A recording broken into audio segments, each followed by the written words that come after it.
waati Mali équipe nationale U23 u bɛ sira fɛ u b'a la ka taa Tokyo match amical Japon Mali a baara bɛ sigi sen kan kalo tile 25 kalo tile 22 le 22 kunu sa bɛ ka fɔ an ka équipe nationale bɔra yan n'o ye 11h par Ethiopian u bɛ escale kɛ Addis Abeba bura ka continuer ka taa Hong Kong ni k'u kunda Tokyo kan bura à peu près u bɛ sɔn ka don sini de fo sini donc alu Badara Jalo Conti bura équipe ta ballon maa 26 bonyanko nka soden kelen de b'a la n'o ye Cheikh Abala Jakite Erale Bamako sinon tɔ bɛɛ expatrié ye équipe nationale senior ba ale fana ka baara droite fila kɛ avec Mauritanie ani Nigeria bura joueur commencera ka se Marrakech depuis kunu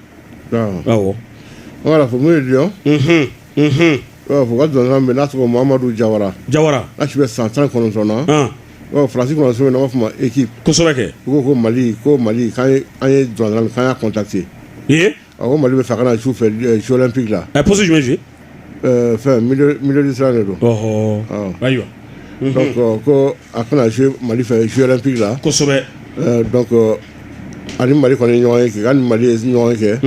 mais mun bɛna bɔ ɲɔgɔn kɔfɛ an t'a dɔn ale delila ka jouer France U19 fɛ ayiwa a jouer olu fɛ a 3 sélections kɛ olu fɛ kosɛbɛ mun ye Mamadou Jawara u ka nɛgɛ ni hɛrɛ b'a kɔ 19 ans ni hɛrɛ b'a kɔ a kana jouer Mali fɛ